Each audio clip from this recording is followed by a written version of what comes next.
como la colección de todas las clases de equivalencia, ¿sí? Resulta que este concepto es bastante importante porque esto me define algo que se conoce como una partición del conjunto. ¿A qué me refiero con una partición? Sea A un conjunto y P una familia de subconjuntos de A, es decir, P es un subconjunto de la potencia de A. Entonces decimos que P es una partición de A si solo si suceden las siguientes cosas. No, muchos libros solamente piden estas dos y algunos libros piden la tres. Ahorita les digo por qué. La primera cosa es que la unión de todos los elementos de la partición debe ser igual a A. La segunda cosa es que si dos elementos de la partición son tales que su intersección es diferente al vacío, entonces estos dos elementos son iguales. Es decir, si dos elementos se intersectan, tienen que ser el mismo. Y la tercera cosa que algunos autores lo piden es que si alguien pertenece, si alguien es un elemento de la partición, entonces este alguien tiene que ser un elemento diferente del vacío. Esto para no tener conjuntos vacíos en las particiones, porque luego es incómodo a la hora de redactar algún teorema, ¿no? O sea, tienes que decir, consideremos una partición sin elementos triviales. Bueno, pues, entonces, nota que de algún modo el punto 2 es lo que acabamos de probar. Si dos elementos se intersectan, entonces estos dos elementos son iguales. Y el punto 1 se va a dar de manera trivial. Ahorita lo vamos a ver. ¿Sí? Entonces, a ver, ¿qué significa tener una partición? Bueno, o sea, tú tienes, imagínate un conjunto. Quién sabe cómo es este conjunto, pero tienes este conjunto. Y tú das una relación de equivalencia. ¿Quién sabe cómo está definida esa relación de equivalencia? O sea, tú particionas el conjunto, es decir, lo partes en subconjuntos, cada uno de estos. Cada uno de estos subconjuntos es un conjunto no vacío, es decir, aquí hay elementos para quitar esta propiedad, para cumplir esta propiedad, y nota que cualesquiera de estos dos conjuntos no se intersectan. ¿Sí? Bueno, lo que sucede es que entonces tenemos una relación de equivalencia. ¿Sí? Por ejemplo, imagínate que ese conjunto fuera el conjunto de mexicanos nacidos, el conjunto de personas que son mexicanas por nacimiento. Entonces dividimos a este conjunto en entidades federativas. Entonces, pues en una entidad federativa se van a encontrar todos aquellos mexicanos que nacieron en esa identidad federativa en cuestión. Entonces, pues esto te particiona el conjunto, porque claramente la unión de todas esas identidades federativas, pues es la unión de todos los mexicanos nacidos, ¿cómo se llama? A todas las personas que son mexicanas por nacimiento, ¿no? Que tienen nacionalidad mexicana, por haber nacido en México, ¿no? Este, eh, entonces, ¿cómo se llama?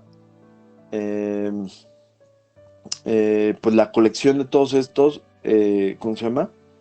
Eh, pues es la colección de todos los mexicanos, y por otro lado, no hay dos entidades federativas que tengan algún elemento en común.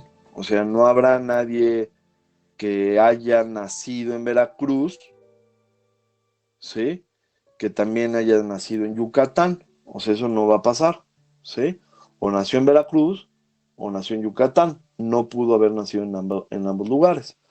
Este, eh, Ahora, viceversa, ¿no? O sea, tú puedes pensar este problema al revés. Perdón, o sea, una vez que tienes esto, una vez que tienes la partición, entonces puedes definir la relación de equivalencia. ¿Cuál es la relación de equivalencia? Pues vas a pensar en el conjunto de todos los mexicanos, con nacionalidad dada por nacimiento, y entonces la relación de equivalencia es que dos mexicanos van a estar relacionados si solo si nacieron en la misma entidad federativa.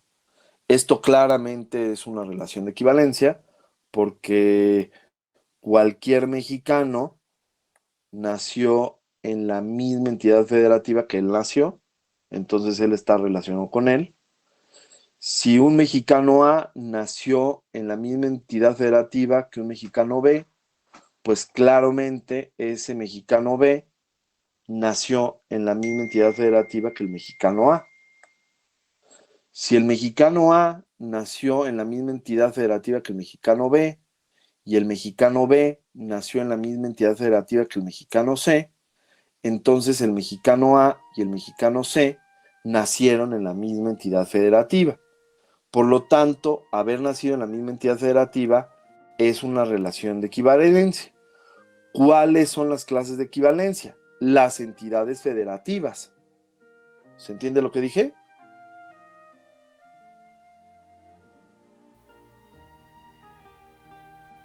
¿Puedes dar algún otro ejemplo con eso, profesor, por favor? Sí, por ejemplo, podemos pensar al conjunto de ahora todos los mexicanos, ¿no? Y entonces vamos a decir que todos los mexicanos los vamos a particionar por tener el mismo primer nombre.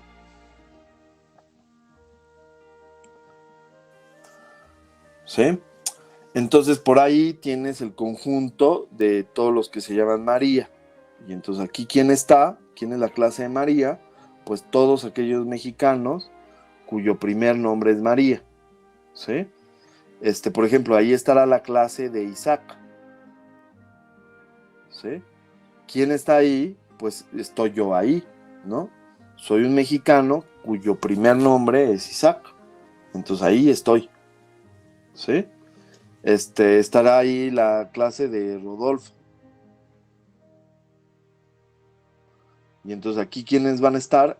Todos aquellos mexicanos cuyo primer nombre es Rodolfo. Entonces lo que yo digo es que esta es una partición, porque si te fijas en todos los primeros nombres, pues la unión de todos los primeros nombres, de todas las personas con primer nombre, pues es la unión de todos los mexicanos. Si te fijas en dos clases, como en la de María, ¿sí? Y en otra clase, digamos en la clase X, si estas se intersectan, si su intersección es distinta del vacío, pues esto quiere decir que hay una persona, ¿sí? Que existe una X que pertenece tanto a la clase de María, ¿sí? Como a la clase de X, ¿sí? Entonces eso quiere decir que X está relacionado con María, por lo tanto el primer nombre de X es María.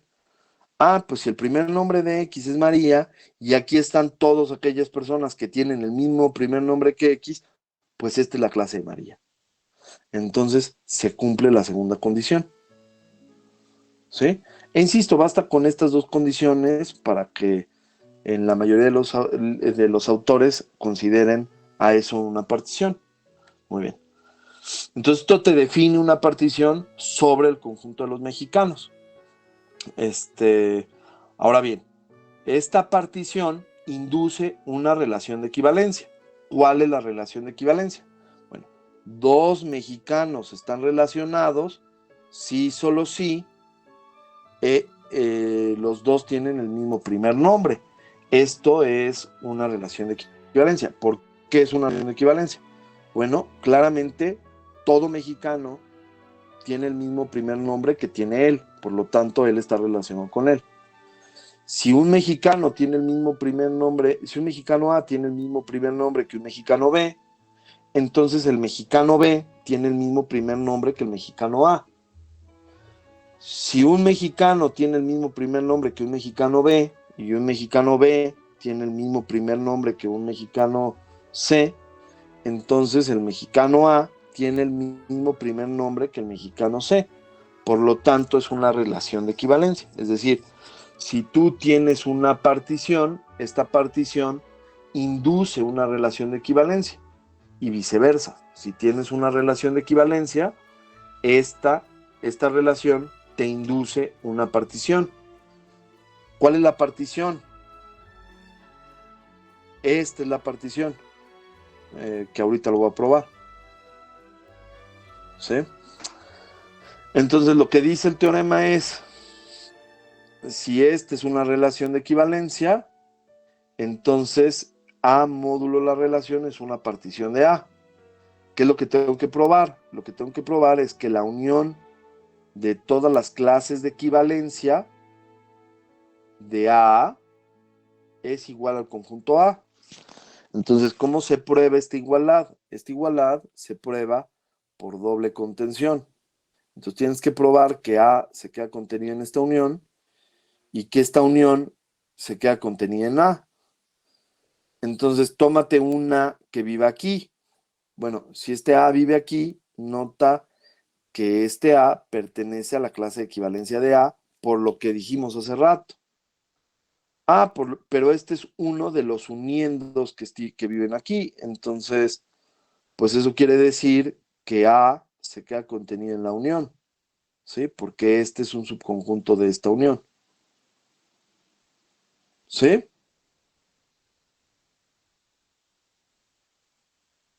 Sí, profe. Muy bien. Ahora bien, entonces esta contención ya la tenemos, pero la otra contención también ya la tenemos, porque vamos a tomar una A en A. Entonces, pues esto nos define la clase de A.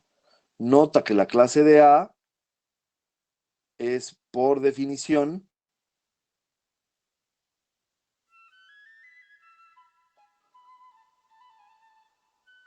la colección de todos los elementos que viven en el conjunto donde se tiene la relación. Entonces,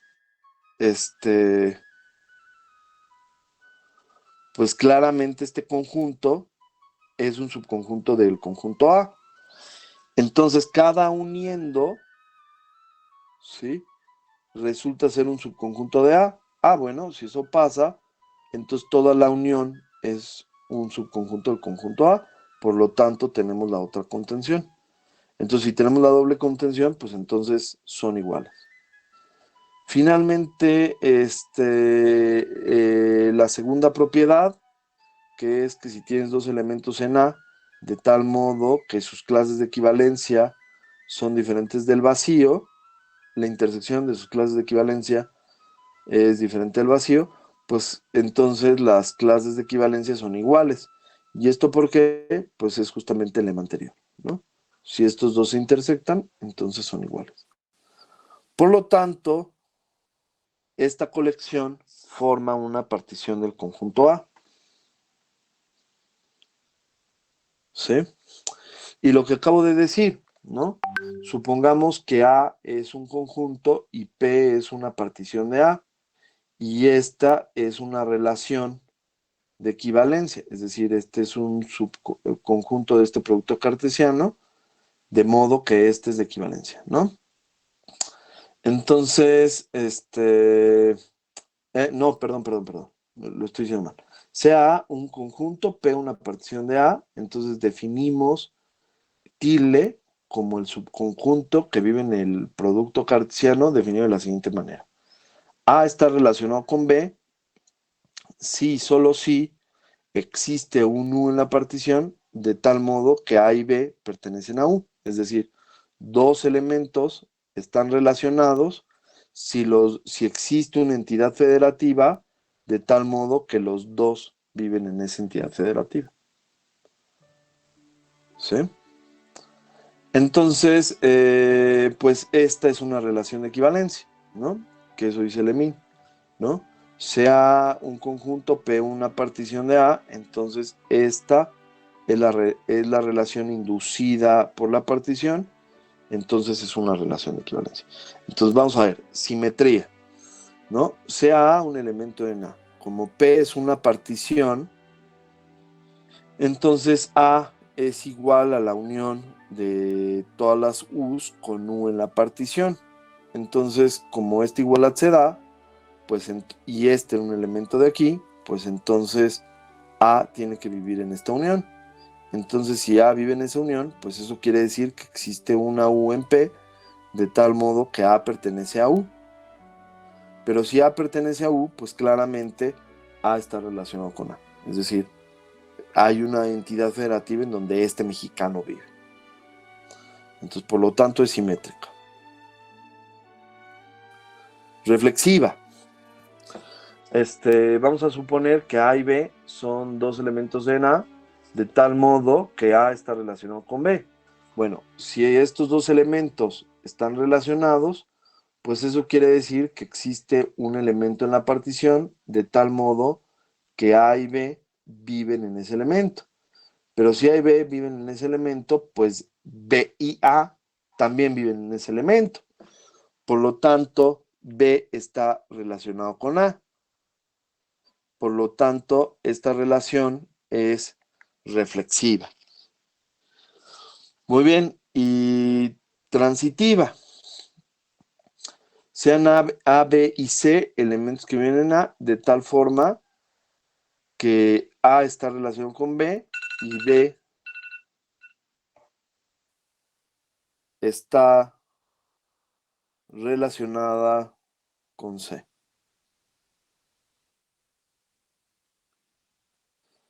Entonces existen dos elementos en la partición, U y B, de tal modo que la pareja A, B pertenece a U y la pareja B y C vive en B. Muy bien, entonces esto quiere decir, como B vive en U y B vive en B, pues esto quiere decir que B vive en la intersección de U y B. Por lo tanto, como P es una partición y esta intersección es diferente del vacío, pues entonces estos dos elementos de la partición tienen que ser el mismo. ¿Sí? Pero si estos dos elementos son el mismo, pues eso quiere decir que A vive aquí, pero es el mismo que este, y aquí vive C. Entonces A y C viven en el mismo elemento. Por lo tanto, A y C están relacionados. Con lo que la relación es transitiva. ¿Dudas? No, profe. ¿No? Muy bien, entonces si tenemos una relación de equivalencia, cosas son lo mismo. Tener una relación de equivalencia o tener una partición son cosas análogas, ¿no? O sea, tienes uno, sí, solo sí tienes lo otro. Entonces, cuando piensas en relaciones de equivalencia, tienes que pensar en particiones, y si piensas en particiones, estás pensando en relaciones de equivalencia, ¿sí? Tú puedes agarrar el conjunto que quieras, y partirlo como tú quieras. Una vez que lo partas, entonces tienes definida una relación de equivalencia. Por ejemplo, algo que sucede en la ley, ¿no? La ley dice que todos somos iguales ante la ley, pero es que unos somos más iguales que otros. La ley no aplica exactamente igual a alguien que es indígena a alguien que estudió actuaría en la FESACatlán, ¿sí?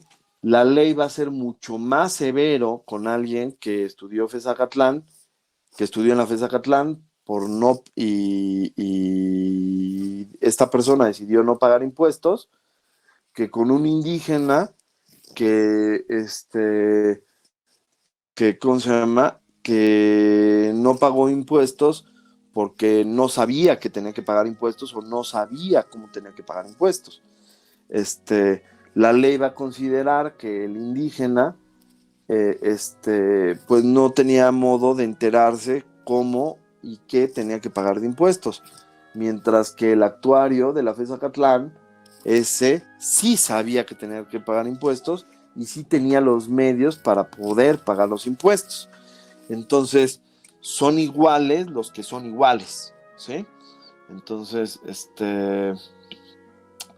entonces la ley, o sea, a ambas personas la ley los va a juzgar, pero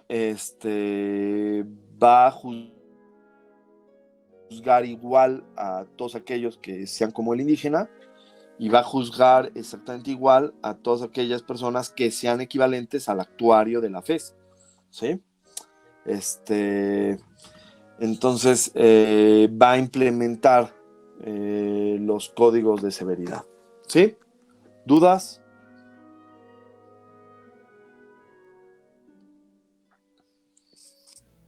No, profe. No, no.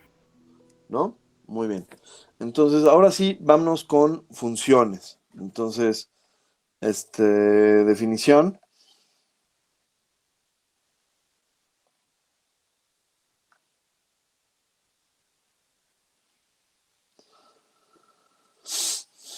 Sean A y B conjuntos.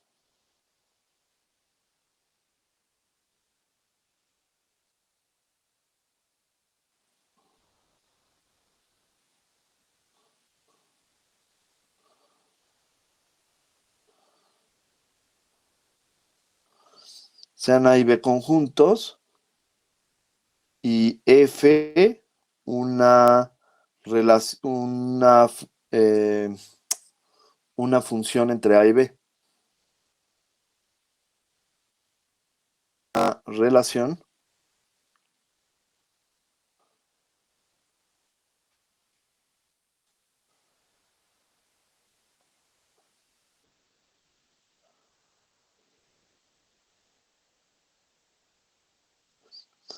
decimos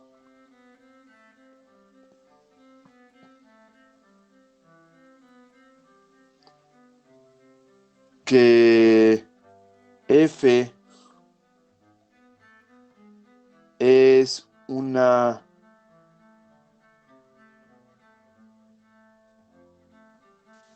de A en B.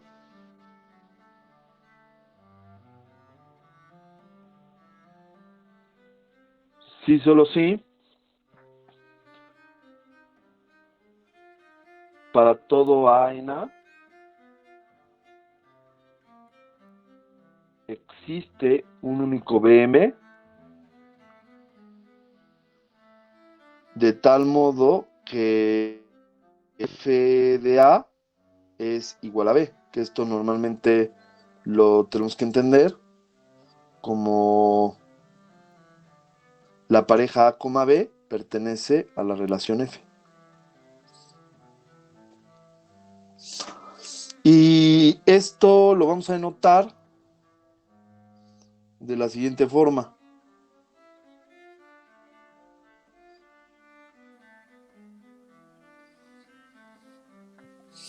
Esto se va a denotar como F de A en B. O sea, cada vez que ustedes vean este simbolito, este simbolito escrito, ustedes van a tener que entender, pues F de A, F es una función de A en B, ¿no? Así es como lo tienen que leer, ¿no? Entonces, si leen esto, si leen esto, si ven esto, se lee así.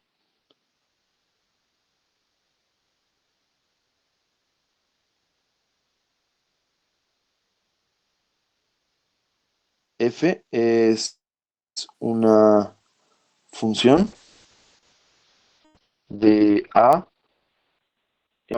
entre A y B. ¿Alguien me puede decir qué significa que algo sea una relación entre A y B?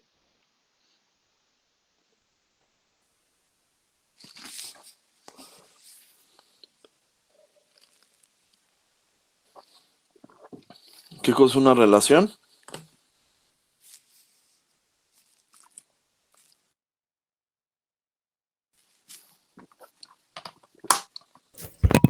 Es una correspondencia entre dos elementos, ¿no? No. Una relación es un subconjunto del producto cartesiano.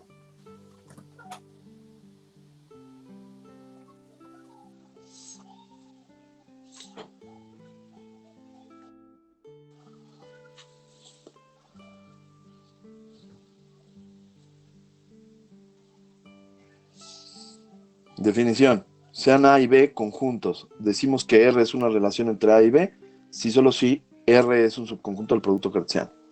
¿Sí? A las parejas A, B que pertenecen a R, decimos que A y B están R relacionadas. O A está relacionada con B. Entonces, una función es una relación entre A y B, lo cual quiere decir que es un subconjunto del producto cartesiano y tiene estas propiedades que son las propiedades propias de las relaciones. Es decir, las relaciones de equivalencia son relaciones, las relaciones de orden son relaciones. Dentro de todas las posibles relaciones que hay, las relaciones más importantes son las funciones. Esas son las más importantes de todas las funciones. Esto que está aquí, este enunciado que escribí como en taquigrafía, ¿sí? Normalmente se escribiría en palabritas así. Para cada elemento del dominio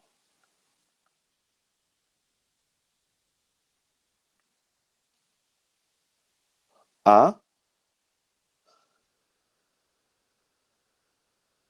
existe un único elemento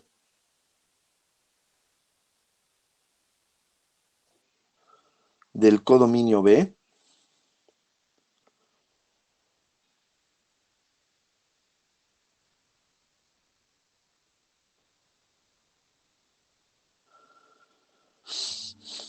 tal que A, B están F relacionados.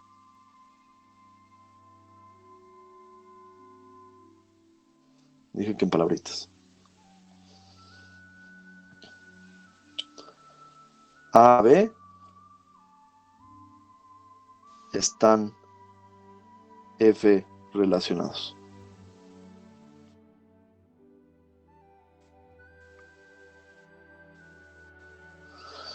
¿Sí?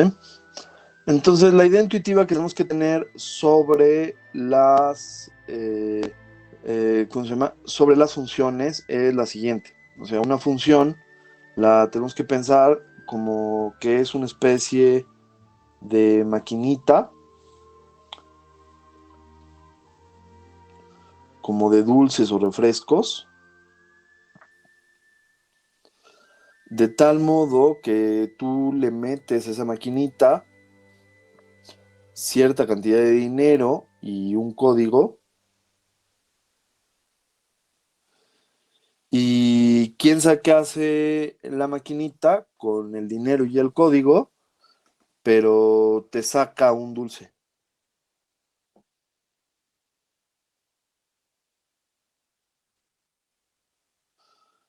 Pero esta maquinita tiene que ser una maquinita que se porta bien. Entonces, ¿en qué sentido se porta bien?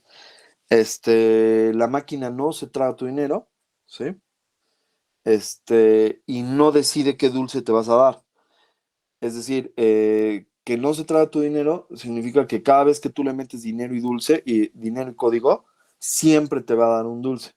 Pero la otra cosa es que si tú le metes dinero y código, siempre te va a dar el mismo dulce. No te va a dar algunas veces, por ejemplo, un pelón pelo rico y otras veces una Tootsie Pop, ¿no? O sea, si te da código y dinero y código, te da, no sé, unas papas sabritas, siempre te va a dar unas papas sabritas cada vez que metas la misma cantidad de dinero y exactamente el mismo código. Entonces, en ese sentido, las funciones son cosas que se portan bien. Ahora, las funciones se utilizan en un montón de lugares.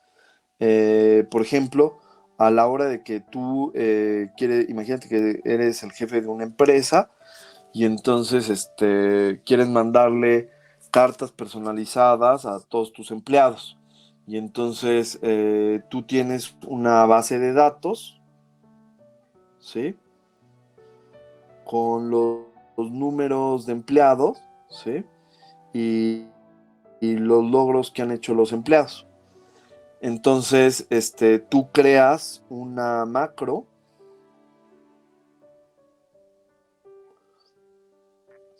que toma un número de empleado, ¿sí? Y los datos del número de empleado, y entonces escribe una carta en donde dice, estimado, ¿sí? Jorge. Y entonces pone ahí el nombre del empleado, ¿sí? Notamos que este periodo usted tuvo el siguiente desempeño. Realizó tantas ventas, tuvo tantos clientes, generó tantos ingresos, llegó en este horario. Lo felicitamos por su buen trabajo y su compromiso en la empresa. Atentamente, el jefe y una firma. Y entonces tú dices, wow, o sea, este güey firmó las cartas de todos. Pues claro que no. O sea, lo que hizo es que él diseñó una función que le mete códigos y saca cartas, ¿sí? Y saca cartas y es más, estas cartas las envía por mail, de manera automática. Entonces ni tiene que seleccionar, copia, pega y ya, manda todas las cartas de todos los empleados. Este, eh, pues bueno, o sea, lo que diga aquí la carta, pues está en función del número de empleados. O sea, si Jorge no fue, pues entonces no es una felicitación, sino es un reclamo. A lo mejor en la carta dice que se le va a dar un bono, o en la carta se le dice que no se le va a dar un bono, sino que más bien eh, eh, se le va, ¿cómo se llama? No se le van a contratar todos los días que se le tienen contratados por su bajo desempeño, ¿no? O sea, en lugar de que venga 6 días a la semana, pues nada más lo vas a requerir 3 días por semana porque no ha hecho lo que se está esperando que haga. Y entonces, pues no te conviene tenerlo a él como trabajando en tu planta, y entonces no lo quieres ahí. Entonces lo que sea. Entonces tú puedes hacer eso, ¿no? Entonces lo que tienes ahí es una función, ¿no? Por ejemplo, otro ejemplo de función, ¿no? Tienes el conjunto de los mexicanos,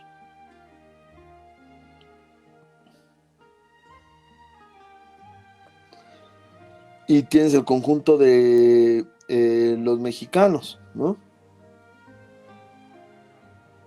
De hecho, para ser exactos, de las mexicanas. Y entonces tienes aquí la función, ¿sí? ¿Quién es tu mamá? Entonces, dada una persona aquí, ¿sí? Tiene asignado una única persona acá, ¿sí? La cual es la madre de dicho mexicano. Y ya, ¿sí? Nota que para cada mexicano, pues tiene una única madre, ¿sí? No hay un mexicano que tenga dos madres a la vez, ¿sí? Y cualquiera de los mexicanos tuvo que haber tenido madre, porque hasta el momento todos nacieron de alguna mamá, no nacieron de probetas. A lo mejor en el futuro esto ya no será función, pero ahorita sí. Entonces, pues este es un ejemplo de una función, ¿no? Creo que en este momento tengo que suspender la clase porque me acabo de dar cuenta que ya son las 8 Pawans. Pawans, nos vemos cuando nos veamos, porque si nos viéramos antes no se vería bien. ¿Dudas hasta aquí? ¿Alguien que me quiera preguntar cosas? ¿Alguien que tenga dudas? No. Mañana va a haber igual clase en línea, profe.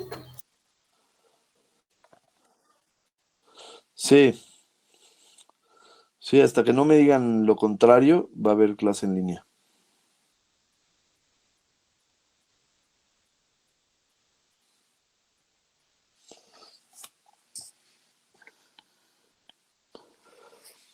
¿Dudas, Pawans? Perfecto, muchos pulgarcitos arriba. Muy bien. Sas Pawans, pues si te gustó el video, dale like y comparte. Sígueme en mis redes sociales. Y nos vemos cuando nos veamos, porque si nos vemos antes no se vería bien. Cuídense mucho, Pawans. Al igual, profe. Hasta luego. Luego, profe, gracias. Gracias, profe. Luego, Nos profe. vemos, profe. Buenas noches. Sas, buenas noches.